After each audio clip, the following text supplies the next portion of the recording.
What's up, epic music family? Are you guys ready to get excited? Are you ready to rock and roll? Yeah. That was fucking terrible. Okay. Okay. So third Reich and roll. Goddamn, right. Let's get right into the news. No, what have you been up to? How's your? Oh, that's right. I meant week? to bring this up. As we started. Okay. I watched a okay. movie this week. Mm-hmm. It's a movie me and you share a personal connection with. I give you one guess. What's the movie? I only get one guess? Yeah. Only one? Think of all the movies we watched. It's one we haven't watched. Oh. oh. Sure. There's your hint. Oh. Brokeback Mountain. No. That's a fake guess. That's not a real guess. Go on. Yeah, I've seen it. Shit, dude. I have no idea. We have a connection in not seeing it? Yeah. Oh, so it's probably a famous movie that neither of us have seen for some reason. No. No, it's an obscure movie that all the art critics like and we haven't seen. No. No, it's a movie... Ben, I don't even have a category I can land on here. Do you just want the answer? Is it gay porn? Close. I watched Teen Beach Movie. Whoa! Okay. Fuck, dude. It's awful. It's one of the worst goddamn things I've seen in my life. But I didn't realize watching that video you made me watch probably about 100 times. Yeah. Of I know what girls like boys like me. Yeah. I didn't realize Harvey from Sabrina is the main character of this movie. Whoa, neither did I. Isn't he old? Well, no. Harvey he plays a teenager in Sabrina. So yeah. So now he's playing like a super teenager, I guess. A super teenager. I thought he was. Hold on, Harvey from Sabrina. He's just like a generic hunk guy, right? Let me look him up. Kind of like a nerdy generic hunk guy. Yeah, kind of looks like a goofball. What the fuck is this? It's giving me results from Netflix's Chilling Adventures of. Oh, is that? Oh, are you talking about? Yeah, I'm talking about that guy. Chilling Adventures of Sabrina? Yes. I thought you were talking about Sabrina the Teenage Witch. I don't even know what this Chilling Adventures of Sabrina is, Ben. Oh. Well, I'm sorry, TJ. It was only like the biggest thing for like the past 3 years. For real? This is hip and happening? Yeah, dude. Oh my god. It has the girl from Mad Men as Sabrina. Oh shit, dude. What's her name? I don't fucking know. Oh, yeah, dude. I remember her. I wasn't in on this, dude. How were you not in on this? How did you miss this? I don't know. That's my answer, dude. I don't know. I have no idea. I haven't heard of it one inch. Not even a tittle, Ben. People love it. I watched all of it, actually. It's okay. Okay. It's a solid so, okay. Is he good? Is this a happy thing that he's in this? No, I think he's just the most generically boring actor I've ever witnessed in my entire life. Okay. Particularly in Sabrina, he's very boring. At least in Teen Beach Movie, it kind of suits the film. He's just a generic man. Because he is what girls like. Well, do you not know the concept of Teen Beach Movie, TJ? No, doesn't he travel? One of them travels back a couple travels back in time into like beach movie fiction, right? Yes, that is the concept. Yeah. Okay. Yeah. Because I watched quite a bit of it because a client that I was taking care of. So this is the backstory, everybody. The reason this song is a part of our lives is because, I mean, one, you watch the music video for I don't know what the fuck it's called.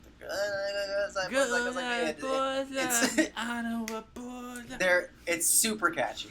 It's very catchy. It's been stuck in my head since I watched the movie 2 weeks ago. And furthermore, everybody's way too young to be singing about sexual stuff, and the girls are way over-sexualized in the video. Like, they're all wearing nightgowns that, like, come up to their, like, right above their butt cheeks, you know? Basically. It's pretty fucking weird. It's odd, yeah, it's odd. But, you know, I can see the appeal. Wow. Listen, it's you might want to cut that part out, TJ. I can get it. Listen, a hole's a hole. All right, so we will. No, but my clients were watching it. It made me a little concerned for them. So I had to bring it to Ben's attention, and then it bothered him enough that I was able to keep on playing it and sneaking it into our friendship, and it would always annoy him.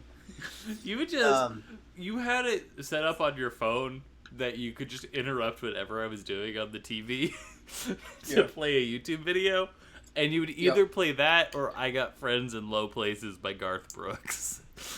I remember doing both of those. I have very specific memories of both of those things, yeah. It's fucked up, man. Those are the good days. I remember one day you were like watching something serious too. And I'm sure you just put on Friends in Low Places. Yep, it was Garth Brooks. I remember that one was Garth Brooks. You definitely like did watching that something. one. You're watching something you were like engrossed in. It's a dick move, man. It was. I'm sorry, Ben. It's okay. But that was so yeah. Wait, how was that related? How's it related to what? How the fuck did we get there? Oh, because that's something you've been up to. You watched that movie. Okay. This is the intro section. We haven't started talking about anything yet. We can discuss whatever. J. Owen. Boring shit. No J. Owen. That's what the people don't want to hear about, is how much I'm not J. Owen. So they would want to hear about it if you were J. Owen, is what I'm gathering. Yeah, dude, my J.O. stories are the best. They're pretty good. I've heard a few. They're pretty good. Yeah, there's some new ones. I'll tell you off the mic. Goddamn. Okay. There's some good ones. That made it sound way too creepy. Shit, it's just embarrassing. Like I told the world how the man saw me jacking off through my window. Yeah. That was awful. Yeah, that's pretty rough. That is pretty rough. How was I supposed to know there was a cherry picker outside the fucking door? Yeah, that's the thing. It's so innocent. All of mine are deliberate. All of my decisions are. Very on purpose. You flash your dick at that window. I've never done that. Saying, God, look upon me. May this be heaven upon earth. Well, yeah. Just fucking write your name and pre-cum on the window. Oh, God. Oh, yesterday I fucking just, so click here is where I know to cut away. I have a hesitation going into anything because there's so many Christian, like, fucking undertones that go into them. Unfortunately, It's just my life now. End cut. Yesterday, there was this dude that I ended up, like, pretty coincidentally bumping into, and he was fucking non-responsive and high and shit. Yeah. And I had a whole conflict of like, fuck, dude, do I call the police on this for this situation? Call the ambulance? Like, so I like fucking sat there. I fucking poked the guy. I yelled at him to like get like full-on responses, and he was somehow out of it so much that he couldn't verbally respond to me. Goddamn. Or move in response to me. Did you just find this guy on the street? No, he was sitting on a bus stop bench, laying, and fucking. But he did have the wherewithal to keep on slapping at a fly that was flying at his face. Goddamn. So I was like, it was enough to keep me there after being like, hey, dude. And then after like a full minute and a half of doing that, I eventually got him to shake his head no when I was like, dude, hey, ambulance. And then he shook his head no, seemingly. But before that, there were a couple times where he could have been shaking yes. But I was like, fuck. But the no was pretty clear there. Okay. So I left. Yeah. And, fucking... my conscience got to me, dude. I may have ruined this guy. I fucking ended up calling an ambulance for him. Damn. I don't know if it was the right thing. I really have no idea. That may have fucking ruined his life. But I had the most fucking self-conscious call with the 911 people ever. I was like, I already left. I wasn't sure. I don't think it's necessarily a big deal.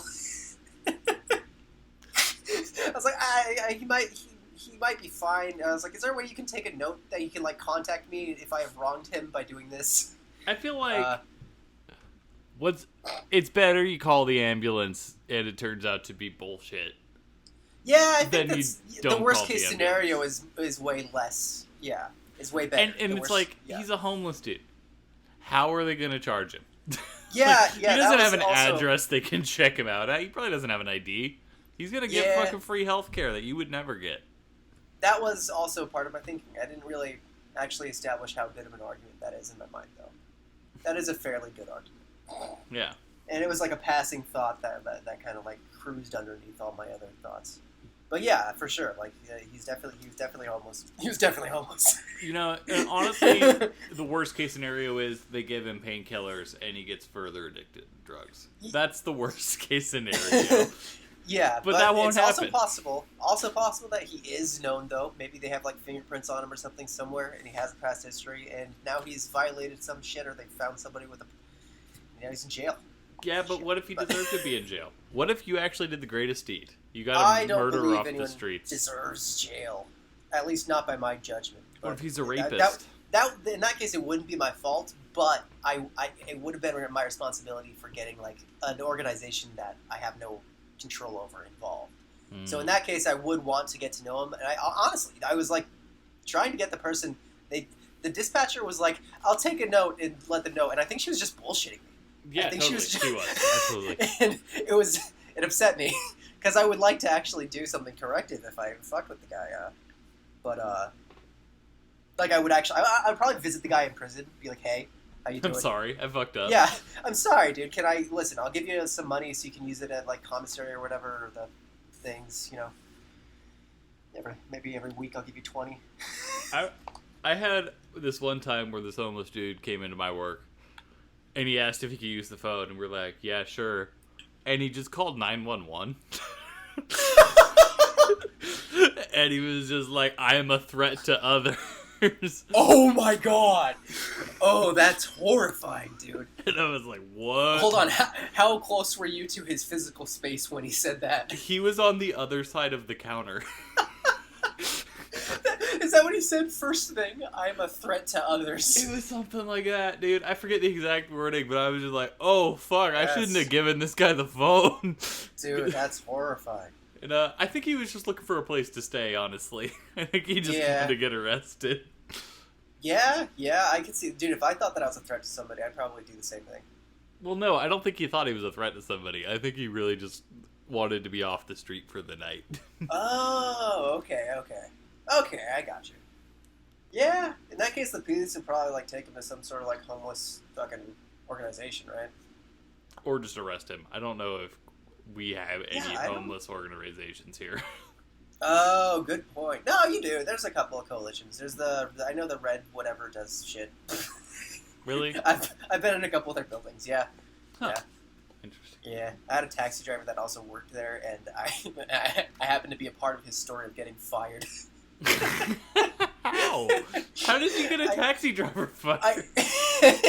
I didn't get the taxi driver fired. I was a part of it. They were already trying to consider if they should fire him, but they ended up, I think, retaining him, and then he quit later on. But actually, he got fired from his volunteer position at the homeless center. Ah. But if he did get fired and he didn't quit, which is what I'm pretty sure happened, then I was definitely a part of him getting fired from the taxi as well. But the thing is, he sucks. The thing is, he fucking sucks, and he made a mistake. This wasn't the guy who told you the stories all the time, right? This wasn't the dude you really liked. No! Are you thinking of the guy that picked us up when my car that guy broke down? rocked. That guy rocked. I never got him, dude. I only got him like 4 or 5 times out of like probably like 100 taxi rides. Yeah. No, it was a different guy. He worked there very briefly, but I got to know him a little bit because he talked. He was one of the people that just kind of talks at you. Yeah.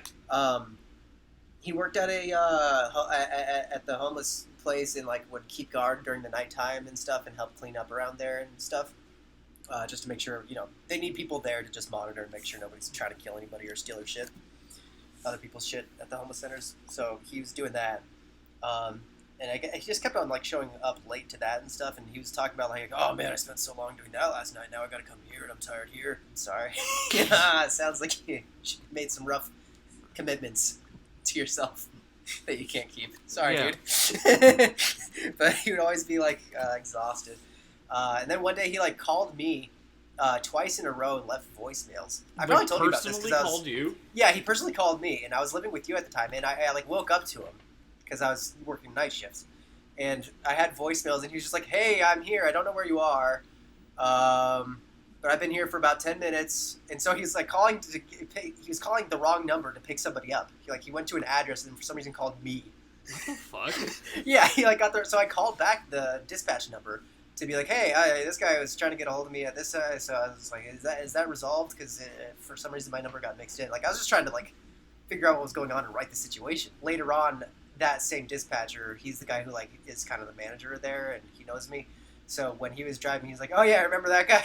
I was like, "Yeah," and then he was like, "Yeah, I've been having some troubles with him. I'm glad you called in about that because we've been looking at some extra stuff. We are, we're not sure if we're gonna hold on to him or not. Which again, I do think they still did, and then he just ended up quitting. But he was telling the story about how he got fired from the fucking place because apparently he got into an argument with the manager because he was so tired from staying up at working at the taxi job because he had to like work extra hours because somebody didn't show up, which actually does suck. That's pretty fucked up. That is bullshit. Yeah, the taxi driving business. It's also dangerous. What do you mean it's dangerous?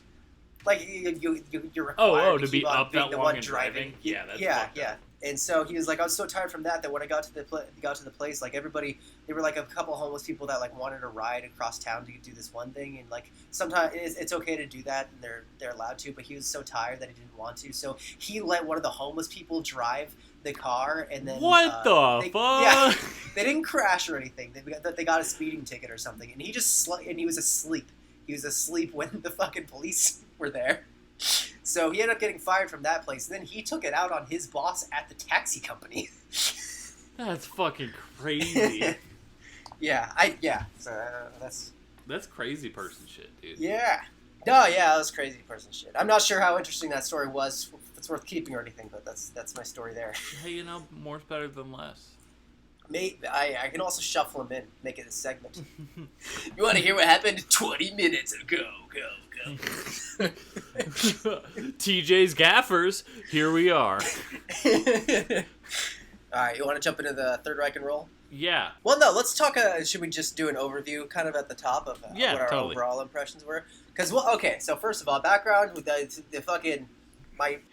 theme for this week was people that you wouldn't be, like, albums by people that you wouldn't be surprised believe in, like, something supernatural or just they're crazy, something like that, they're somebody that you wouldn't be surprised if they were delusional, essentially. Man, you know what the thing is? I also fell in love with an album this week that would have fit the category perfectly. Oh, I'm sorry. It was Odelay by Beck. I don't know if you've ever gotten into Beck. Whoa, we were just talking about that last week. Yeah, I liked Odelay quite a lot. That's a really good album. And he's a Scientologist, so it's basically the same thing. Beck's a Scientologist? Beck was born into Scientology. Holy shit. Like, his parents were Scientologists. I had no idea. I think he left the church recently. Oh, yeah, so the theme was just, like, weird. We picked Ben picked The Residents, Third Reich and Roll, and I picked Klaus Nomi by Klaus Nomi. And, sorry, that's the background. I couldn't have said it slower. And, Third Reich and Roll by The Residents is a very interesting album, in that it's a cover album in the weirdest way you could ever conceive of a cover album. It is! You know what? The weird thing that came out of this is that we ended up choosing albums, both of them are basically cover albums. Wait, is the Klaus Nomi basically a cover album? Klaus Nomi, all but 3 songs are covers. I had no idea. Oh, fuck! Yeah. Dude, they both start off just about. Okay, so Third Reich and Roll starts off with The Twist Again. Yeah. And then Klaus covers The Twist on his album. Weird. How did I miss that? Dude, no, it's fine that you missed that. It's completely unrecognizable until you, like, actually tune into the lyrics. He completely changed it. It's like track 4.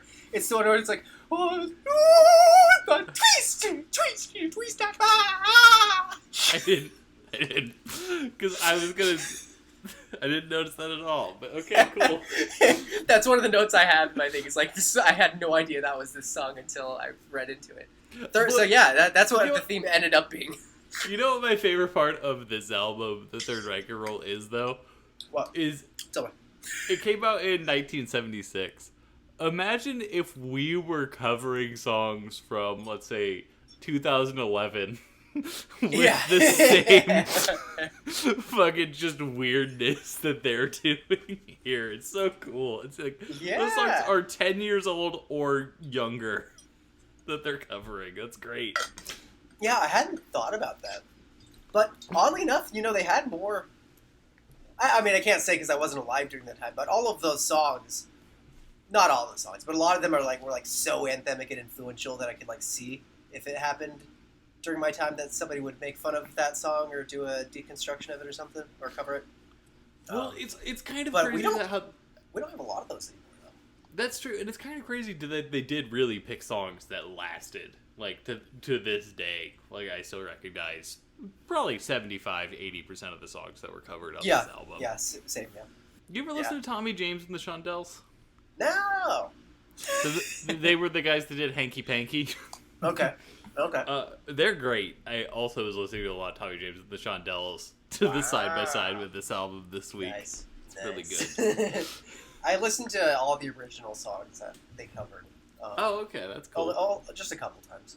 And by original, I mean the most popularized version. What most impressed you about The Residents? Because I never actually sat down and took a look at everything they've done and read through their Wikipedia and everything.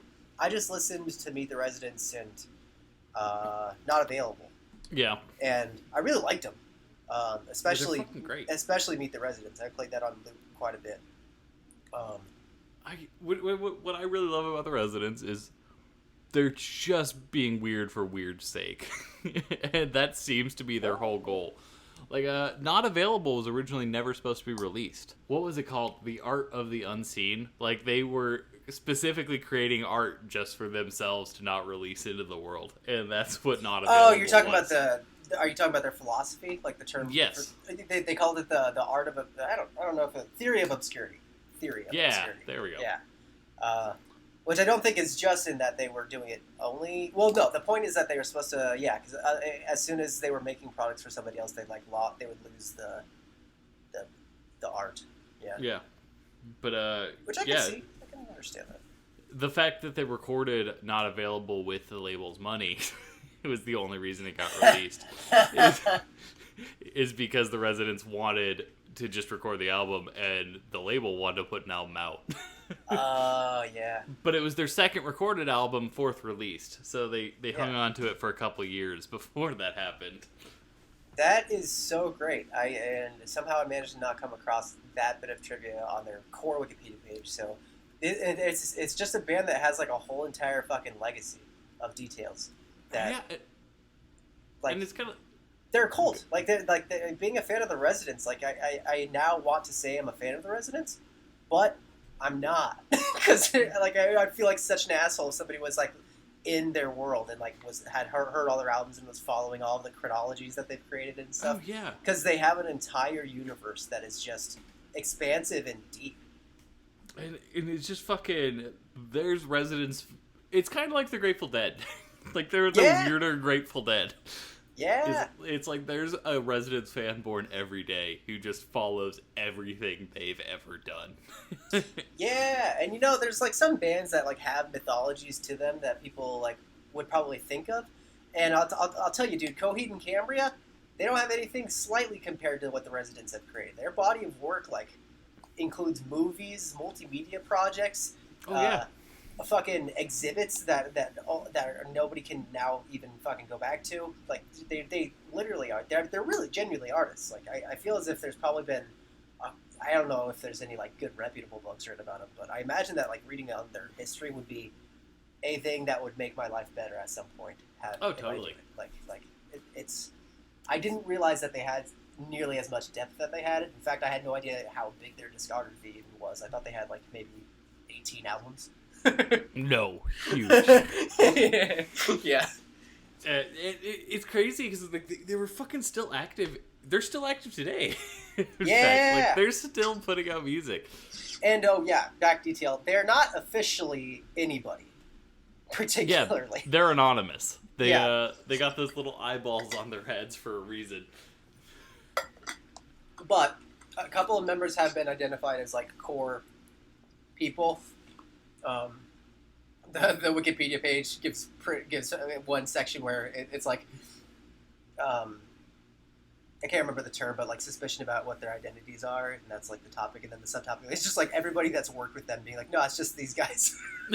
It's like, all right, sounds like it's probably just those guys. And it's like they're awesome. Yeah, it's like the people that run their, like, one of them is like, he says that he's the graphics person for their production company or something, or for their publisher, I don't remember, but like when people go to meet them, they meet those guys and they're like, we'll bring you to the band, and then it's just them. It's just those people. Like, one of them says he's a graphics designer, and then and then the other one just says he's like the label runner or whatever. That's fucking so good. Yeah, but that, well, I guess like the main one kind of died. Yeah, that was like 2018, right? Yeah, it was pretty recent, but not too recent. That's all I remember. Yeah, it's a bummer. Yeah, that's a bummer. Yeah, so I just took some notes from their career of stuff that I thought was dope, just so that people can kind of see go for it. where they've been. So, they composed music for Pee-wee's Playhouse. I knew that. That's wild. I love that. That's so cool, because I thought that they were so off on the fringe that they would never make it to anything like that. Well, Pee-wee's also kind of off on the fringe. Pee-wee's definitely weird, but made a lot of money. Well, he made a lot of money, but he also, like, fucking, didn't he start on HBO? Like, he didn't start as just, like, a normal kids program. I might be wrong on that. I might be wrong. Oh, I don't know. Yeah, I don't know. But it was for the Playhouse, at least, that the music was composed for. Which, that's the young one, right? That's the one that we watched a couple times. Yes, we watched Pee-wee's Playhouse quite a bit. We're hanging out, and I was gently caressing your balls. Yeah. They're inspired by Beefheart really heavily. I can see Beefheart.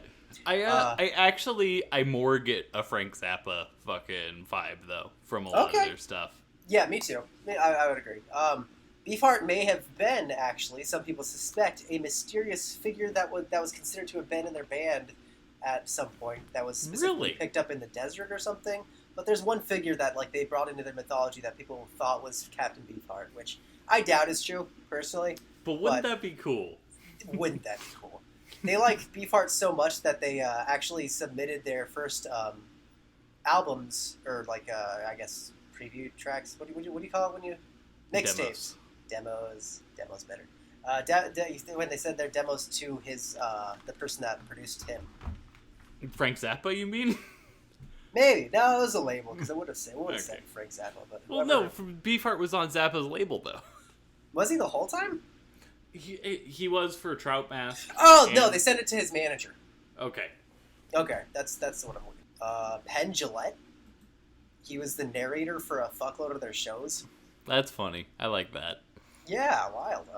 Dark Horse Comics, which I was a fan of as a kid, because they Dark Horse makes fucking excellent comic books. They make great comic books, and maybe or maybe not, that was the reason that I followed them, but for sure I do know that they also made Buffy and Angel magazines. Yep. That spun off of that supernatural universe. So they did a compilation with them on their Carnival album, a whole entire comic book line based on and like I guess the Carnival concept album is like each song is a different character inside of this carnival of like fucked up people. That sounds great. That sounds like something I kind of wish Tom Waits would do. I imagine that they do pretty good with carnival music though. I haven't listened, but I get that sense. They even touch on carnival a little bit inside of Third Reich and Roll. A side note, I've been listening to a lot of Danny Elfman lately. Ooh! Carnival music-wise. He just put out a new album I've been listening to a lot. It's really fucking good. I heard about that album. It's really good. I saw a review that was saying something at the top about it on like Rate Your Music or something, or All Music, I don't remember. It was like, hey, this guy, he released this like right when, he was trying to go on tour or something like right when the pandemic hit, and then he like went into a deep depression. And he made what you're listening to, I suppose. I was listening to it at work, and at some point, I forget exactly what he says, but it's something like, motherfucker, motherfucker, motherfucker, motherfucker, at like the top of his lungs while I'm at work, and it's like, I didn't expect that to happen. I just made a lot of old people uncomfortable. That's good. Were there old people in there at the time? Oh, yeah. Oh, I'm sorry, man. It's okay. As long as they didn't call back. Exactly. They don't know how to leave Google reviews. Yeah. But yeah, they had they had this one project where they went on tour for it, where a narrator would become more depressed throughout he was like narrating their life to music, and what the life with the band is like and how it's getting worse and worse, and then he'd get too depressed to continue and then leave the show. And that was what they toured with. That's fucking awesome. So wait, was it all through the course of one show, or did he get more depressed each show? I'm sure there was probably some improvisation, but he walked off the stage each show. Okay. That's great. Yeah. And then they did like one thing where they just made a compilation album of what fans interpreted of their songs. Like they had fans do like remixes and stuff, and yeah, so that's cool. Just that they had an interactive whole site of them. It sounds like it would have been a great fucking thing to have been a part of. It does. They made a compilation video of them performing stuff from violinist Fats and synchronized it to and edited Swastikas on Parade music video, and this is currently held in the Museum of Modern Art as one of the first music videos. Yeah, I mean, did you watch that video? Because I watched the video from Third Reich and Roll. I didn't. As I started reading that, that's the one. As I started reading this, I was like, "Fuck, I didn't do that." And it's only like a 4-minute long video. It's not very long. Yeah. But it's really cool. It was blocked at my work, so I couldn't watch it. Shocker. They wear newspaper outfits instead of a room covered in newspaper, and I guess there's some resemblance to the Ku Klux Klan, which is unintentional. Yes. Which is unintentional, they've said. Seems legit. It's very fun to hear them yell satisfaction in that same situation. Yeah, I'll definitely make a point to watch that. They also sang they made the song Constantinople, which is on Primus's first album, and one of my favorite songs off that album. I had no idea it was a cover. Oh, yeah. Have you listened to the Residence version, dude? It's great. I did. It's good. It's really fucking good. I really like them. Both versions have different strengths, too. It's one of those kinds of things. I really like that. They also had Henry Cow members play on some of their albums, and Black Francis featured as a vocalist on one or two of their songs. Wait, seriously? Yeah. I imagine if you're anyone that's anyone in the sort of indie scene and the Residents ask you to do something, you're gonna fucking do it. Yeah. It's like they don't have as much money as you, but they have 10 times the street cred you fucking do. Yeah, so that's the end of my notes, though. What about the album? You go ahead. Go ahead and give your overview. I don't fucking know what to say about the album, man. It's the craziest thing I've ever fucking sat down and listened to. The first time I ever listened to this album, I was doing dishes. I was just sitting down and doing dishes, and I was like, I heard this is one of the Residence best albums, let's throw it on. And pretty quickly you realize it's all covers the whole way fucking through. Mm. That's fun to come at it with no background. Yeah. Yeah, no, I just thought it was a really good album they did. So I put it on. Oh, it just fucking rocked my world, dude. I don't know what to say. Really. Well, yeah, I don't really know what to say without going into it, so let's get into it. Okay. You want to hit play and we'll start covering dude. direct notes. It's very German. Very German. So the twist comes up on 2 albums in this episode. Oh, yeah, Leslie Gore comes up twice also. They both chose covers from, the same era. What? I mean, golden oldies, dude. Golden oldies. Holy shit, it's so hard to talk over this. It's so distracting.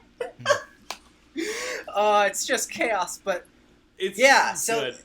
Both albums here are about reinventing and deconstructing classics in a way. And I got caught up... Go ahead. Sorry, this album just really makes me want to laugh. Yeah. No, it's a funny fucking album. Oh, yeah. There's some definite laugh out loud parts and some of the best parody moments, I think, in parody history. Oh, absolutely. I'm going to keep around. I tried to write a description for what was happening in all the songs that I liked, and I started reading over my description. I was like, "This is a funny you can't even describe this music without making jokes. Basically, it's so retarded. Oh yeah, it's so retarded.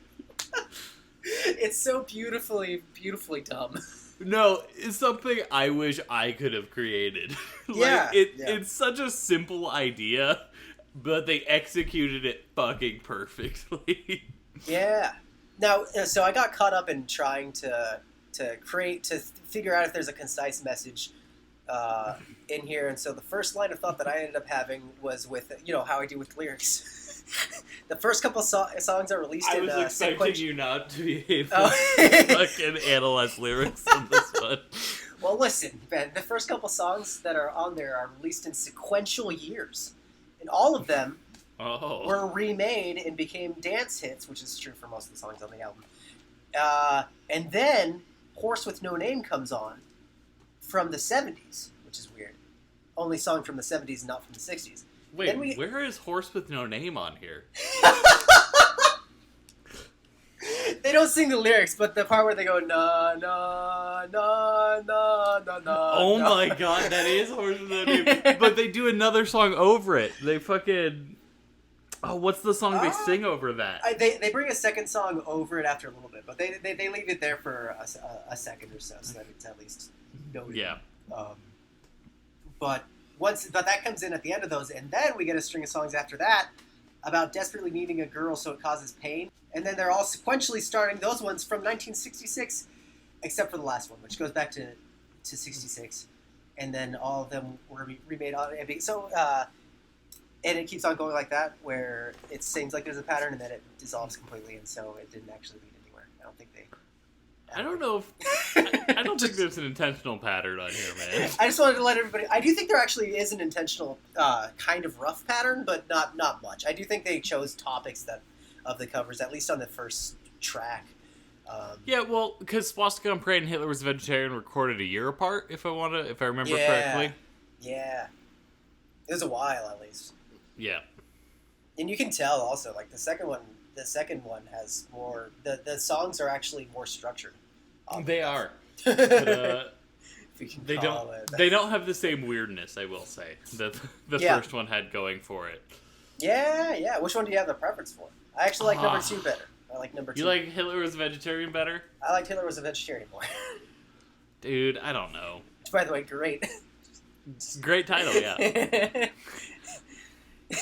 I've never heard that. I didn't know that it's a true statement. And it is a true statement. And how ridiculous. I think my all-time favorite part in the whole thing is where I just got to, is where he says, does the hanky-panky over and over again. Yeah. I think I like Swastikas on Parade better. Okay. Where are you in there? Because they paused and I forgot to hit 4 minutes and 30 seconds in. Okay, I'm going to skip into 4:30. I'm probably going to go back in time here to a couple songs, sorry. No, that's fine, dude. Listen, guys, this album moves quick. This album moves quick and slow. Even describing the music, I don't think does it credit. Yeah, not exactly, yeah. You have to kind of listen to it, and it's Yes, no matter what, you have to listen to them. Oh, yeah. I'm going to read the first ones just to see how they're received. So, when Chubby Checker prompts 1, 2, 3, 4, and it's about to jump into the song from a little like prelude to that song, the twist again. Yeah. It turns in, which by the way, fucking retarded. They used to make sequels to hits, dude. I'm glad that stopped.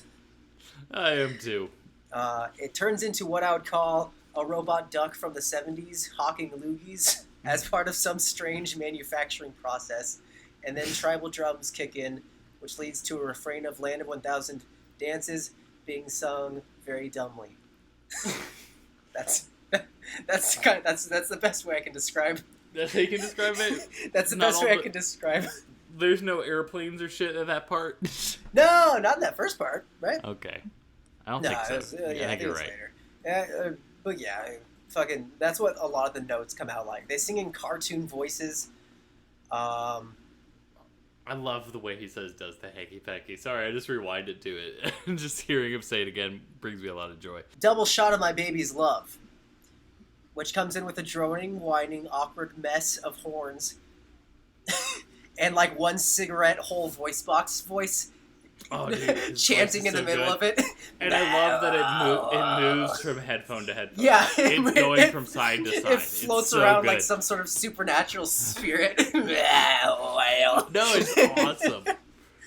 These are the kinds of ideas that the residents come up with. They're really off the top. Over the top, sorry. Off the wall and over the top. They're off the top. And there's just fucking airplanes flying by. Fucking which I do think that could have been possibly proposed. So the gunshots come in double shot. There's a joke about shots there possibly.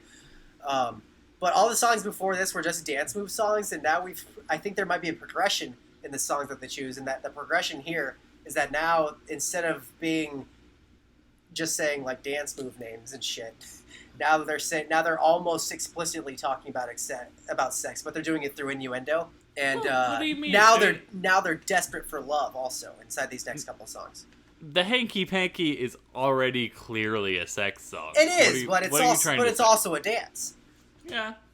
That's so. When he's saying "my baby does the hanky panky," he's not really saying sex. So I think actually possibly. I feel like when he goes "does the hanky panky," it implies that dude is smash and some puss. No, I agree. I think that's the theme of sex is actually a thing that they really, really focused on here. What about the theme of Hitler, man? Yeah, I mean, but the theme of Hitler, it's like, what are they trying to say with Hitler? What thing would be parallel to Hitler? Which I at the end, I had to come out and say I think it's kind of unclear. But if anything, I think that the best theme throughout the album is that it's like, because obviously they're all hits. They're all songs that were played a fuckload in a day. I also feel like songs that were played a fuckload back in the day were kind of loosely veiled disguises for sex. Like, it doesn't... I don't think the Residents picked these songs and made this fucking thing. I just think that's how music from the 60s kind of sounded. Yeah, sure. It's a fair counter-argument. I can't really defend it. That's unfortunate. I don't think there is necessarily any super strong point here that they made. I just think they kind of wanted to demonize this kind of music, and that was their whole goal. Yeah, I mean, that's a fair... They made an album cover that's been banned in several countries to do it. You can't use that swastika imagery in Germany, man. Nah, man. How unfortunate. But I am saying there is a notable theme switch, at least right here, inside of the first song, but there's no other support for there being, like, transitions across the album, you know? Does that make sense? Yeah. So, totally. Because this approaches one of my fucking favorite parts of the song here. It's just this guitar riff that's about to come up. 8:30. Oh, yeah. I think that's the same riff from the song. Is it really? I think so, but I'd have to listen to it again. I was reading something about how this album might have been the first album to ever sample James Brown. Yes, that's going to be later. I actually know where that sample is. Yeah. I don't even know what song we're in right now. I think it's still... No, it's the letter. We're in the letter. Okay. So my baby... Okay, no, it's a kind of variation off one of their riffs, I think, that guitar line is. But yeah, it's a stupid song that's so vague. It's literally the lyrics are just that a guy wants to get back to his girl, so he has to get on a train or a plane, and there's no other details. We don't know why he left. We don't know where he is. So I don't think we need to know, man. I agree. I just think that's why they chose the song personally, though. I think they're like, that's a stupid song. That's what I like. What weird noises can we make over this? Yes, horn player, come into the room, squeak your shit. They chose a French horn over all the war noises that sandwich this song and Double Shot of My Baby's Love, which are both about fucking really strongly desiring a woman to the point that it made the guy feel like he was in pain. Which may or may not be relevant, Ben, but I just have to say it because I took note of it. No, that's fine. And then there's a super loud chirping spaceship sound that overtakes everything. You call that a spaceship? Hold on. Because now it's doing kind of like carnival music in the background in the distance. Yeah, I definitely Okay, and then the carnival comes in the forefront. No! I hear the harpsichord. If that's okay, the last song was... Okay, sorry, everybody. Psychotic Reaction was the song that we were talking over, and I was wrong. No, this is Psychotic Reaction. Fuck, dude. I think I may have fucked up my note. I don't know. I don't know what's... Everything is so confusing in this album. I think that's intentional, dude. Yeah. It's a mess. It's about being a perversion of something you already know and are familiar with. This is Psychotic Reaction that's playing right now. And this song is the first song that hints at drug use being parallel to sex. One of the first songs that made the people get worried about drug use. Really? Who was the original artist? Let me look it up. It's probably not the original artist that popularized it. Almost all these songs have been covered to death. Right. The Count 5. Huh. Yeah, this is when the fucking German version of Papa's Got a Brand New Bag is sung. His Papa's Got a Brand New Bag. Okay, Yeah. that's what this is. And then there's going to be a sample from this James Brown song. That was it. It literally interrupts the German flow of her singing and then leaves. It doesn't do anything musically. That's fucking awesome. They just sample it to like show like that's the end of the first count. And then it leaves. I really love it. Good. Because sampling wasn't done before. Yeah. That really. They were just doing a fuck you to James Brown. Yeah, they're just taking all of his horns and just shoving it in there at random. And then a spaceship takes over. A UFO takeoff sound effect. That, in my opinion, I don't know what it is. It's just it's weird sounds, you know? Whoa, this is like science fiction factory sound effects. And then it gets slower. Oh, and then it has that fucking awesome synthesizer. Yeah. This kind of sounds like battle music for a video game, I feel like. Horns. Horns doing horn things. It's 3 horns playing a variation of the melody they were just playing, and then each one has one note, as far as I can tell, that appears out of tune within the sequence, and they each variate or recorded at different times so that slowly their count falls off of the other one's counts. Further and further. Somebody could call this I Want Candy. I want candy. That's what a lot of people say it is. I don't hear it, though. I don't hear that either. I don't. But what yeah, is I this think that's coming bastardized. They say the next one is To Sir With Love. That comes in at some point in here, and Telstar, which is by the Tornadoes. But I don't hear either of those. The only next song that I can actually distinguish is Wipeout by the Surfaris.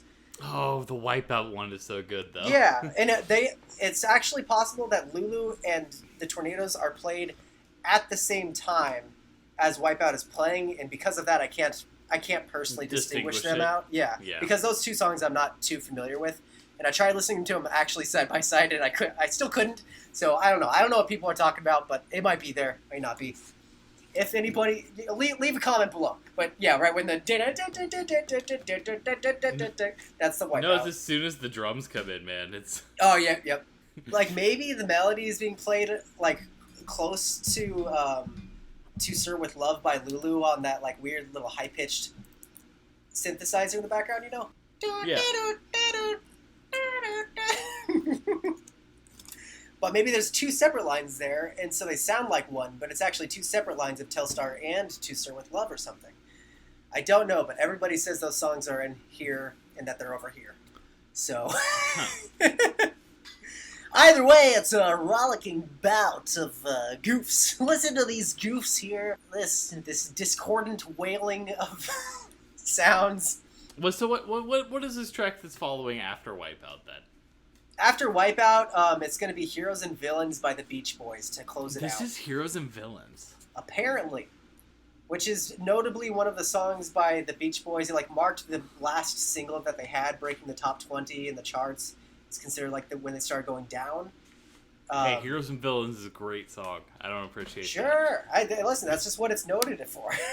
I feel like it's noted as that's when Brian Wilson kind of lost his mind. Yes, that's Brian Wilson spent $40,000 on editing that song, and it was one of their less known singles. And he hired Van Dyke Parks, I don't know for the whole album or for that song, but the rest of the band didn't like what the end result of the song was at all, and they all ended up becoming pretty involved in the process because Wilson was going so crazy about it. So I don't know why. I don't know if there's a deliberate reason it was chosen, but here it is. Don't get me started on the Beach Boys, man. Fucking Smile could have been the best album ever made if Brian Wilson had been allowed to fucking do what he wanted to do with it. Okay, yeah, no, I know there's a lot of people that feel strongly about that. I don't really know enough. I really like the Pet Sounds though. It's a fun album. Pet Sounds is great. But I've never dived as deep as many a folk. Well, the earlier Surfy stuff isn't as enjoyable. They're fun songs, definitely. Yeah. But Pet Sounds is definitely an elevated level. Yeah, and fucking Smile was supposed to be the next elevated level. But, okay. Brian Wilson listened to Sgt. Pepper's and it drove him crazy for some fucking reason. Yeah, he couldn't top it. And he was taking psychedelics too much, probably. I think he already topped it, to be fair. Whoa! Yeah, Pet Sounds. You like Pet Sounds more than Sgt. Oh, absolutely. Are you kidding? Pet Sounds is incredible. Right on, yeah. So Hitler was a vegetarian. We're going in? They're whistling. Oh, shit, they're already whistling for you. They start whistling Judy in Disguise with Glasses. A song which does not share the same exact melody of Lucy in the Sky with Diamonds, but was made to poke fun at the Beatles. Okay. Yeah. So they're making fun of a song that was making fun of the Beatles? Possibly. You know what? It's debatable whether or not they're making fun of any of these songs, to an extent. You think so? You think it's genuine inspiration? I don't know. I don't know. That's the thing. Like, I don't. If there is a message about all of these songs being chosen because they're saying like, these songs are fucking the Third Reich, then it's like, how? Like, we need to know how to know the rest. You know, like why are these songs? Because then that makes you ask why these songs. And then from there, it's like, what? There's such a range of songs. All that they share is that they were popular. They're popular and very produced. Well, no, some of them were garage. There was garage songs on here? Yeah, like some of those psychedelic songs on the first side, like they were noted for they were breakout singles, but they were garage rock songs. Okay. They didn't have like they were noted for their roughabillyness.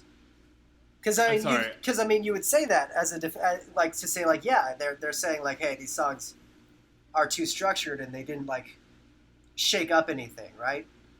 Yeah. I think that argument would be there, but then there's songs that like totally like Dick Cavett? No, who's the guy on the album cover? He hosted American Bandstand, and they put his face as Hitler, and he was like a breakthrough for a bunch of artists. He was and it's weird that they chose him because he was like the first guy to desegregate his audience and allow black people to perform on TV, on live TV. God damn. And also, like, he would bring on bands that were very controversial.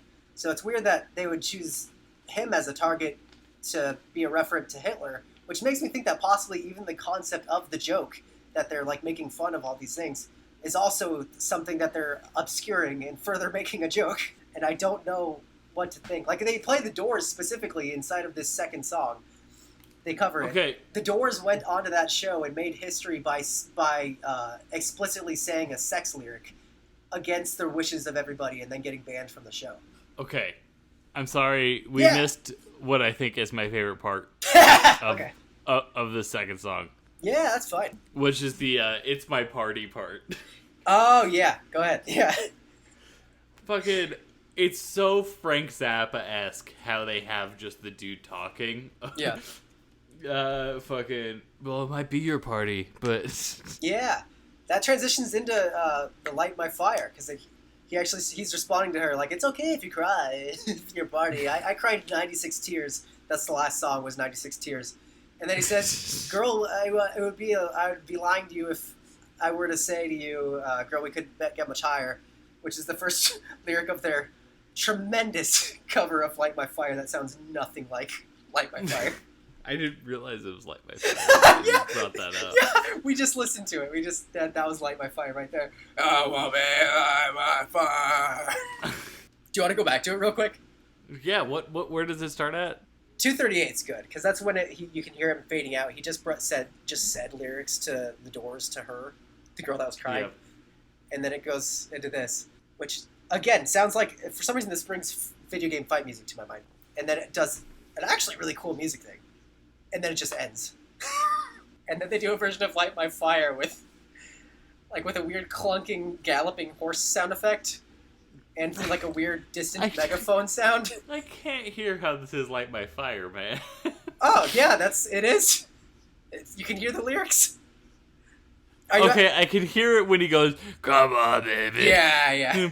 The part before that, not at all. Okay, yeah, it is there. He's singing parts of the bridge. This one, they get, like, there's more parts that have structural, like, integrity, and then they always like sound like they're gonna build up to something, and then they just fucking end it. This is fucking crumble. Yeah, they somehow smack it to death at the end. Like, right, it was just like one jolt of something. Like, whoa, where's that going? And then it's just nope, nowhere. Like the piano thing that starts just now. Are you in the piano? I love this piano. Yeah, I'm in this piano. I'm in Okay. 355. So then they do a cover of the Ballad of the Green Berets by Sergeant Barry Sadler, which I get was an actual sergeant that made an actual war song. I know his nephew. Oh, weird. Yes. Do you want to elaborate more? Tell us a story. He's a regular at my place of work. Holy and he's shit! awful. Holy shit, dude! Dude, we should interview him. No, I never want to talk to him again. He is one of the worst human beings I've ever met in my entire life. And he's just obsessed with Betty Page. Like, anything Betty Page we get into the store, he buys in a second and takes home. I'm so sorry. We might have to cut that out. Are you allowed to say this stuff? I don't know. I don't fucking know. I'm going to look into it because I want to keep it because he didn't leave his name in. But it did identify him as at least a nephew, which could give away location also. I don't know. But either way, any nephews. Either way, you know that guy. I do know that guy. And he's a weirdo. He's a fucking awful person. And this song, I hate him. This song is the only pro-Vietnam song that appears in the album.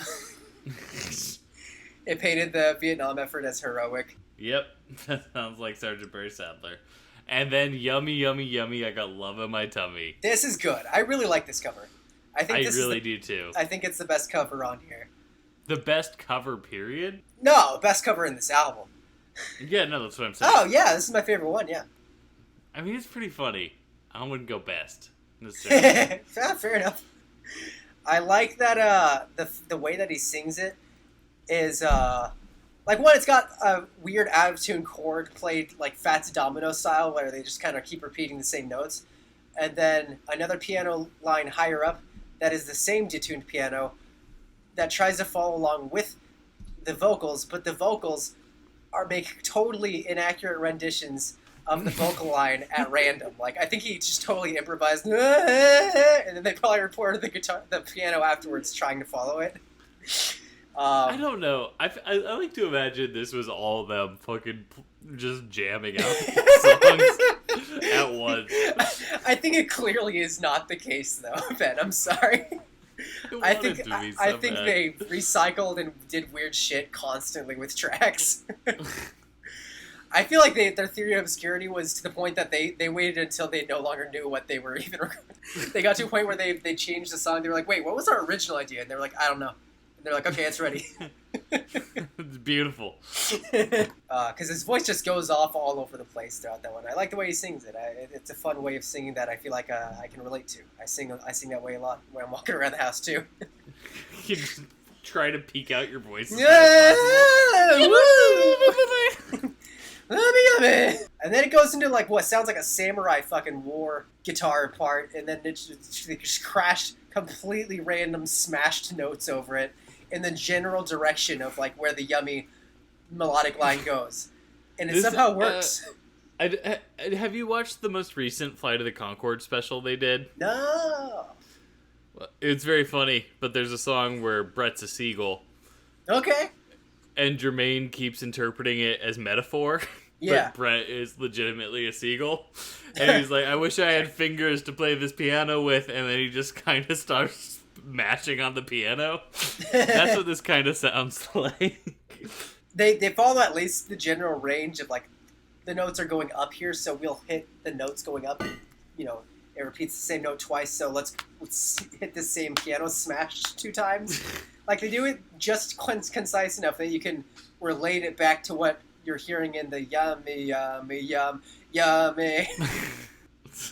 I like it. I like it. It's just such a dumb way. Like, there's at least a little bit of deliberation there, and I like that. Because they are kind of making a deconstructivist statement there of like, I mean, not an explicit statement. It doesn't take much to create a memorable melody, you know? Yeah.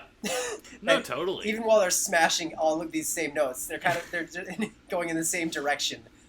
It's of high basically versus the same low. fucking yeah. Yeah, totally. Yeah. And then it just totally ends. It plays itself back at hyperspeed and then goes into Rock Around the Clock on a really cheesy 80s keyboard. And something. I I don't love know how that to cheesy describe fucking I love that keyboard. It reminds me of like something that you'd hear playing in like Troll. It reminds me of something like you hear playing at like a skating rink, honestly. Yeah, that's good. It's like you're just fucking ice skating around and fucking here comes the fucking what's it called? No. Zimbabwe. Yeah, that's what I was gonna say, but that's not right. Invader Zim. It's the thing that cleans the ice skating rink. I don't know what that's called. The cleaner. Okay. It's But I a got Z you. word. It's a Z word. Sounds good. I know what you're talking about, yeah. But then you hear that when you hear that fucking keyboard coming out. That like weird electric organ. I love that shit. And then they just cut that off. To an actually on-count rendition of Pushin' Too Hard. That gets a horn thrown in that marks like at least every time that a count is finished. No, probably every 1 and 2 out of 4. And then it has a terrible fucking guitar solo that comes in out of nowhere and goes nowhere. It's like the best non-climactic guitar solo they could have chosen, I feel like. Because they could have had one that was like discordant. I wouldn't call it terrible. I would definitely it's definitely fitting. Yeah, I feel like they could have chosen something that would have stolen the show or something. Or something that was like so bad that it took attention away from the other melodies, but it like just fits in there well enough and doesn't do anything retarded enough that it just kind of sits there like, there's a guitar solo, and then it leaves. That's how I feel like. It's not as retarded as the rest of it. I'll guess I'll give you that. Then it goes into Good Lovin' by them barely enunciating any of the words of the song. Which I love. To like a tango drumstick on a chair. It's just, I feel like at this point, no one in the band cares what anyone else in the band is doing. They've all just followed their own lines. There's like, this is where I'm at. This one I actually could be seeing played live. This is where they synchronize the most, it sounds like. Really? Or else at least their variations all seem to make sense. The keyboard just jumped in, 11:01. Okay, I'm 30 seconds ahead of you. I don't know how I keep getting 30 seconds ahead of you. It's just it keeps on pause and I have to start. That's where I was talking about the retarded drumstick thing. I gotta stop saying retarded so much. Just because I'm over-reliant on it, but not because it's a bad word. I understand what you mean with the drumstick now, though. Okay. Then they just let that fade out. Which, by the way, different from the first song. The first song had nothing that just faded out and ended. Everything had some weird sound effect that transitioned into it. Then another Final Fantasy battle, I feel like. Like NDS. Totally. Okay. Their use of synthesizers totally fucking feels like that. Okay. I'm glad that I wasn't the only one feeling like that way at all. It feels like that until vocals come in, always. And this is... Do you know what the song this is? What is it? This is Gloria by them with Van Morrison. Gloria! I know the song. Okay. And it's... Oh my god! Instead of going Gloria, they go G. It's fucking awesome. It's funny because I often quote one of my all-time favorite covers is Patti Smith's cover of Gloria. Dude, Morrison. dude, that song rocks. I just discovered that within the last couple of months. Oh, the Patti Smith cover of Van Morrison. Yeah, it's so Gloria, fun. It's fucking awesome. It's such like a just genuine like rock and roll like styled, like it's kind of like a callback to old rock and roll style. Not to get off topic too much, but that's it's kind of like what punk rock was in general, and Patti Smith's kind of like the founder of punk rock. Okay. I haven't listened to much of her, so Patti Smith's I'm great, dude. You should listen to Horses. It's awesome. I'm sure I will sometime. And so then an electric organ cuts everything off. why wouldn't it? Fuck, and dude, it's so the Inagata Vita is possibly my favorite song of this whole thing. Yeah, it's good. So that's Piper at the Gates. That's Piper at the Gates of Dawn organ coming in, and then they add a blues thing, and then it leaves that. What do you mean it's Piper at the Gates of Dawn organ? It seems like it would fit perfectly. It sounds like it would fit perfectly in that album. Like it's actually like a really cool organ line, and then they're like, and let's throw really doofus sounding fucking keyboard.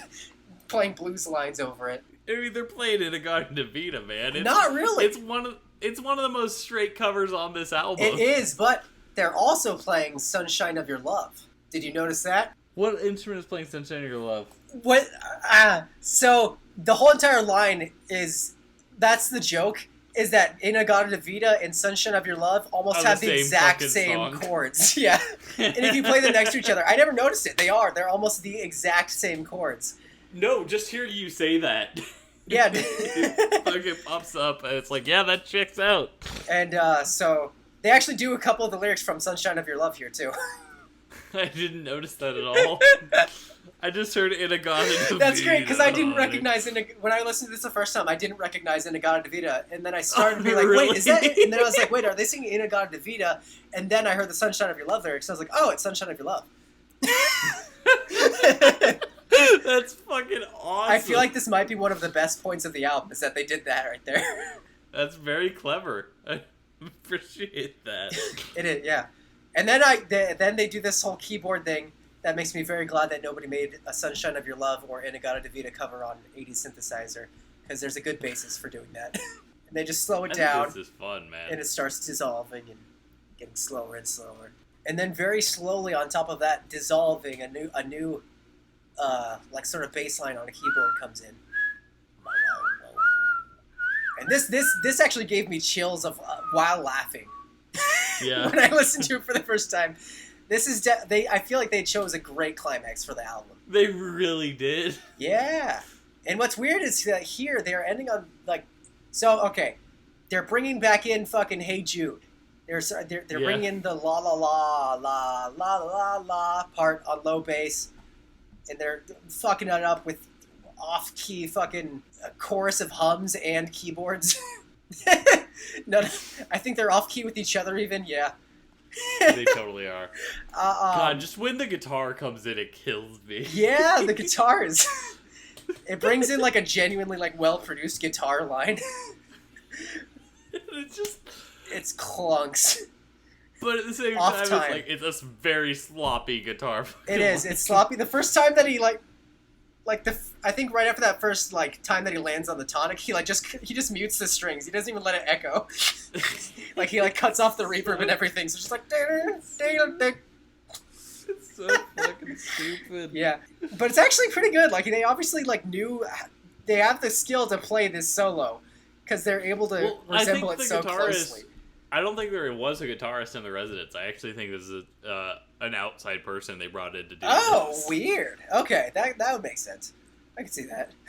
Because I think the Residents were they're keyboard dudes. They love those keyboards. Okay. Yeah, there's not even a way that we can know that is the unfortunate thing. Yeah. I guess they have live performances. Yeah. I wonder, maybe they bring on a guitarist for that, or I don't know. They've said that they have 4 members at least, right? Yeah. Let's see. I don't care. We don't need to check that. It's just okay. What a band that you can't even have that conversation straight. Was this guitarist in the band? Was it? I'm pretty sure he's just a studio musician. Yeah, it can make sense. They were recorded 1 year apart. That's crazy to me. It's crazy they were recorded 1 year apart. They kind of still have just the same spirit. After they do the solo for long enough, they start bringing in a couple of voices doing woos from Sympathy for the Devil by Rolling Stones. Yes, and the Beatles Rolling Stones mashup really got me going. And it's I feel like it could be deliberate that they end there, just because those guys are considered the classic battle of who is the best rock and roll pop maker. Yeah. And it's Rolling Stones versus the Beatles, and that's where the album builds towards. I feel like that it ends with Gloria by them, and then In-A-Gadda-Da-Vida and Sunshine of Your Love, the whole blues movement. I feel like there's something there, Yeah, I get you. It's just enough there that I think that at least they were trying to hint at something, and then they obscured it. What do you mean they obscured it? And I feel like if they did have a point, I feel like with their theory of obscurity, they were like, wait, we don't want to make anything too deliberate and clear here. And then they decided to mess things up that could have been a possible interpretation or something. I don't know if their theory of obscurity stretches that far, but I feel like there's an argument that they could. I mean, they recorded an album solely so that it wouldn't be released. They go pretty far into that theory of obscurity. Yeah. That's exactly why I don't think that's the case. I think they just rip it on shit. Well, no, I mean, that would be your case against why they would have any organized message in there, right? Yeah. I don't know. I feel like that could unconsciously come out easily enough, even if you were improvising. Oh, we ended up having a theme here. Let's fuck that up. Whoopsie doodle. Right? I feel like I could do that if I was. I understand. That makes sense. Like it fits well enough inside the still kind of structured but mostly just fucking around category. But it's weird that they put Dick Clark as the person that had the Hitler figure in there, because he was like considered the devil by older generations for bringing rock and roll into popularity. Yeah, I never looked really into the album cover. Gotcha. So Yeah. that is strange. But for sure, like they would only play the singles on his show to like still make it as palatable as possible. That's what he's credited for. Is his show American Bandstand is considered like the revolution of rock and roll becoming palatable to popular culture. And you know what? I bet the residents hate that. Maybe, yeah, maybe they hate the idea of palatable music. Like it's not real rock and roll. Yeah. Yeah, I could see that. Like just the thing that got me always is the God. What's this? Oh, I'm in Satisfaction. It's Your Party. Yeah. Oh, I know we're done. Sorry, go ahead. The It's Your Party part where he totally just does the Frank Zappa monologue over that. It's like, yeah, I feel like that's pointing a finger towards artists he appreciates. Maybe. Well, the thing is, his narrative is referring to the previous song that was in there, and then it says, and then it just reads the lyrics of some of the Doors song that it goes into, and so I don't know if you could say that that's a direct influence from Frank Zappa or not. You know? It's because I can't remember the specific Frank Zappa song I'm thinking of, but it's off. We're Only in It for the Money. I think I know which one you're talking about. Let me look at their track list. It's still like when he's and the guy's like talking at the end about his car and stuff. He's like, "Baby." I don't think so. Oh wait, no. We're Only in It for the Money is not an album I've listened to. Never mind. I was thinking of Freak Out. Freak Out's great. Yeah. But no, all those first three, like Frank Zappa and the Mothers albums, are kind of like that. Where it's, yeah. It's before Frank Zappa becomes about excellent musicianship and is just about straight weirdness. It is, but there were other weird things happening at the time. I don't think it's fair to line that down, I guess, just to Frank Zappa. Because there's also this gang called the Goons. There's also Monty Python. That's true. And they're all doing like fucking ridiculous shit with their voices and stuff as well. Was the fucking Monty Python fucking Beatles album they did? I have no idea. The Ruddles. Oh, no, I do have an idea. Okay. Now that you said that. Yeah, Meet the Ruddles. Yeah. That's right.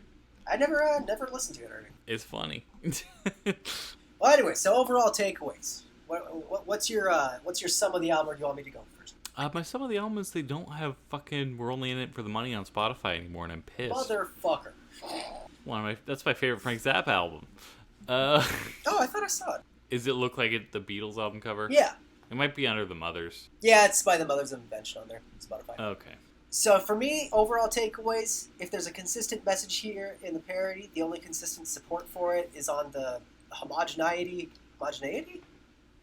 No, I'm reading notes, by the way. Homogenizeness. Homogeneity. Whether Homos. Yeah, the homosexuality of the hits, whether in concept or in structure, there's a really strong message, I think, of immature, bordering on subtly slutty and maybe psychologically troubling, conflicting messages throughout the album of love, intermingled with tiny bits of war that top the charts, just kind of injected only twice. That top the charts, and maybe being secondarily the resultant problem of that homogeneity, but obviously saying all of that, I think there's definitely counter arguments that people could bring, and you just go, yeah, that is a counter argument. The only thing you can say is that they are all hit songs, and somebody could say that they were celebrating the hits. I think they probably are sometimes, but then there's an equally strong counterpoint in that they're like, why would they put them as Hitler? But then all of that could further be but at the same time, but it's part of the theory of obscurity. At the same time, they're the residents. Like, why wouldn't they put someone as Hitler? Yeah, it could just be they're having fun. But it seems like they'd be attacking something in particular. Which if they're just saying we generally are annoyed by this thing, it's Hitler.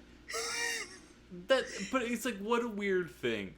Is like, this is the album the residents decide to make a statement with. The band who's never made a statement in their fucking life. Well, I think some people think that they make statements. It seems like a lot of their base seems to think that they have some deliberateness to them.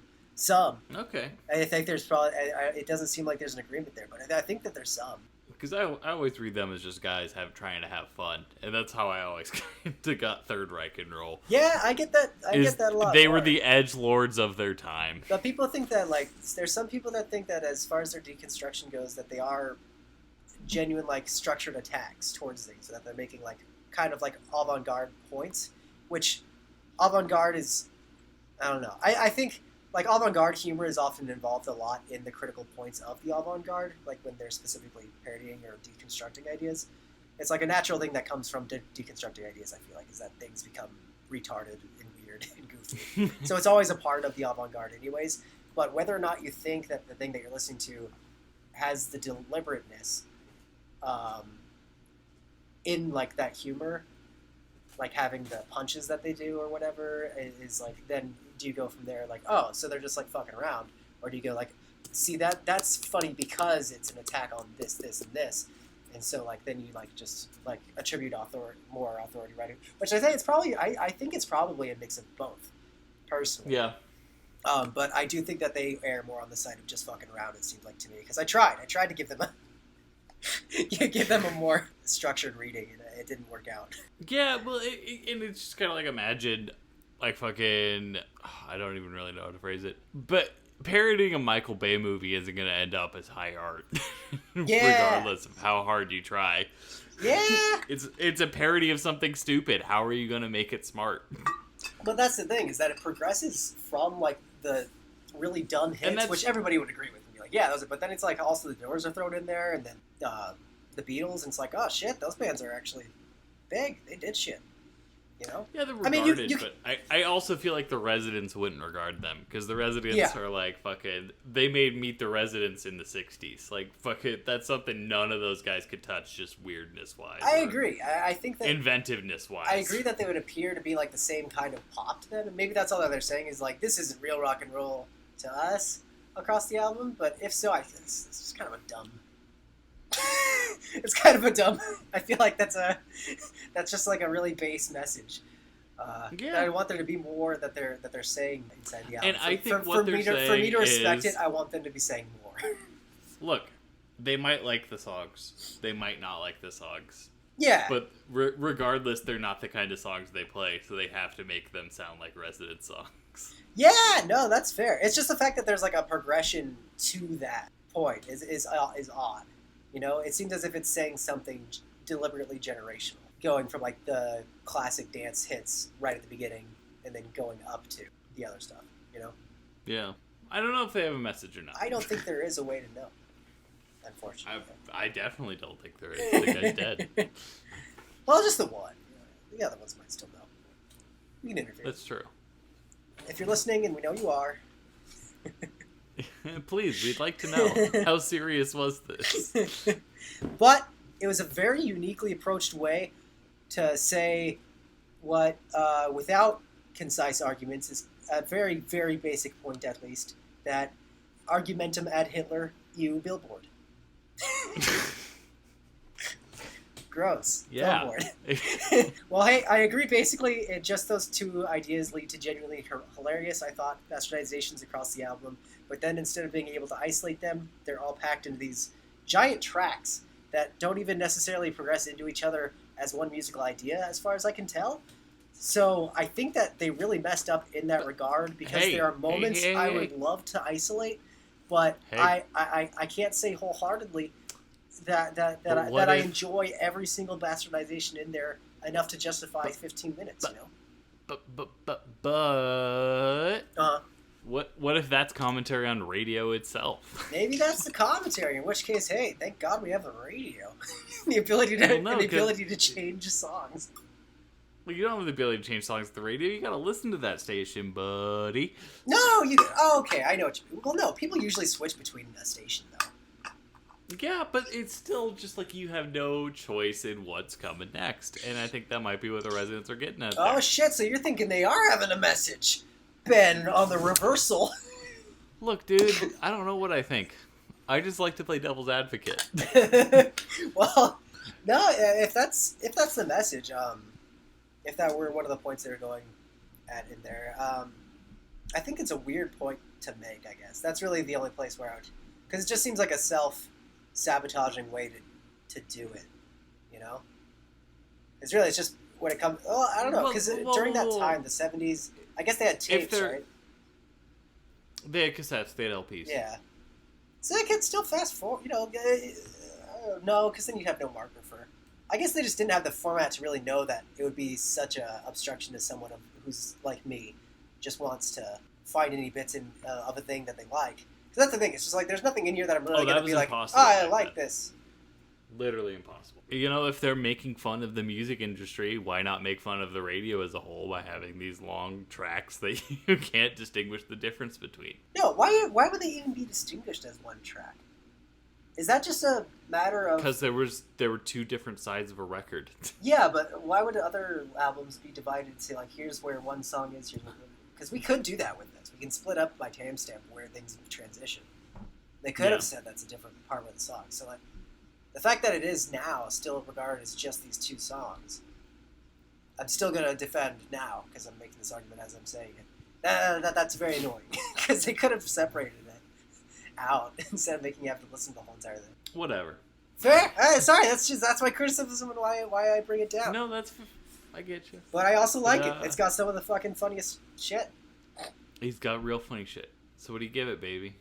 I give it a 6.4. Really? I expected higher. Shit. Yeah, no, I gave it a 6. I don't see myself listening to it very often, and I thought the concept was kind of messy, but it had moments. It made very, very good moments throughout it that are kind of hard to search for. But if it's going to be an album where if it's the thing that I want, it's going to be the perfect thing that I want. You know. That's true. So I think that's an argument for a 6. Okay. I'm definitely in the camp of it's either B+ or A-. Okay. It's in that fucking vicinity. Okay. In your approach to your criticism, as well as I feel as if it fits the music a bit more. It's just a matter of the sort of spirit. Is that the thing? Is that it's more about the joy of the parodying and the practical joke of an album? Absolutely. Yeah. I just appreciate the humor of it. Yeah, I can get that. I think it's one of the funniest albums I've ever listened to in my entire life. Yeah, that's good. And sometimes the music, like when he does the hanky panky, that'll be stuck in my head for weeks to come. Yeah, no, specifically the hanky panky and yummy yummy have gotten stuck in my head. Yeah. Yeah. But it's a joke more than it's a music. Where it's like, I feel like something like maybe Meet the Residents or Not Available are much more musically complex. But at the same time, Meet the Residents is also kind of a joke. Yeah, I'd say they're both pretty silly from what I remember, but I'd have to fucking go back and revisit Not Available. I think Not Available is more serious than either. I remember having much more of an experimental edge to it, like some darkness. Same with Meet the Beatles, though. It has its moments where it's like, Jesus, this is really grating. Fucking, yeah. So fucking Klaus know me, eh? Oh yeah, but also I want to say at least that joke is, if the point is just like, hey, fuck pop, that's also a part of why I don't like it a little bit. It's because it's like, come on, you had to make an album to say that. We all know. They didn't all know back then, though, dude. Who was the most experimental artist back then? Nah. Frank Zappa, Captain Beefheart. Those are the only two dudes they could look at and go like, they're doing some weird shit. No, because I think that's too far. I think that's too pretentious to say that. Because I mean, to put the Doors in the same category, and even the Beatles and the Rolling Stones, it's like no, they were doing something entirely different in my book. I think it's an asshole move to try to treat them with the same amount of disregard. Sorry, that's what I feel, man. No, because here's the thing. I'm about to admit something to you, TJ. Yeah. I love the Rolling Stones. Okay. I really like the Rolling Stones. I really like fucking, what's the album? Exile on Main Street. Yep, me too. Fucking killer album. Me too. Fucking killer. Yep. And, but I do think they deserve to get the fun poked out of them for just kind of being the figurehead of a thing. That's fair. I just think that it lacks subtlety, and it's a little pretentious. But TJ, no. Everything we love lacks subtlety. Doesn't everything we love lack subtlety? No, not necessarily. I don't think so. I think the difference there for me, where so I guess now what we're going into is why do we like or dislike the joke? Yeah. Which, this is basically kind of a joke album. I guess the reason it's because it's just at the point that you're putting something else down. Like I personally want it to be like fully put down. You know, like I want. They're also they're punching up. They are punching up, but I want it to fit well. You know, and like even across like the tracks that they chose, like it covers like a weird transition in culture through the Vietnam War, and I don't know if they're like maybe saying like, oh, see, it's all the same though. That could be a thing, but no matter what, like all of the songs, it's just the quality of them is so wildly different in my book. Like I really feel as if I don't know. Like I think some of them were a pretty fuller revolution against the other stuff. I mean, it's one thing to say they're singles and everybody likes them and they're all still distracted from the war or they're all still perpetuated too much. But those early bubblegum 60s shit are very well written songs. That's from the area where you had performers and songwriters. Like those fucking have some depth to them. Particularly the Tommy James and the Trondell stuff. I love with all my heart that Tommy James shit. Sure. And I would argue they're just as good as songs as the Beatles and the Rolling Stones songs. I think the Residents just don't like kind of how cookie cutter they are. Well, that's the thing is that I don't think they're as cookie cutter. That's for me. They are as cookie cutter as Light Your Fire, man. I don't think so. Light Your Fire. I do say Light Your Fire is, but the choice of and then what were the Beatles and Stones? Hey, why aren't you letting me talk? What were the Beatles and Stones songs they did? I thought those ones were actually pretty well structured. They just chose the moments in those songs where there was repetition, which is the weird thing. Okay. Like those songs have totally different structures outside of the woo woo and the la la la la la la, which is out of context. Unfair, I feel like. But it's also the part of the song everyone thinks about. But also conceptually, all of the songs were doing like way rougher stuff and more like countercultural stuff than the early songs were doing. So that's fair. I feel it's weird to get them all blocked in. Okay. We can keep punching. Okay.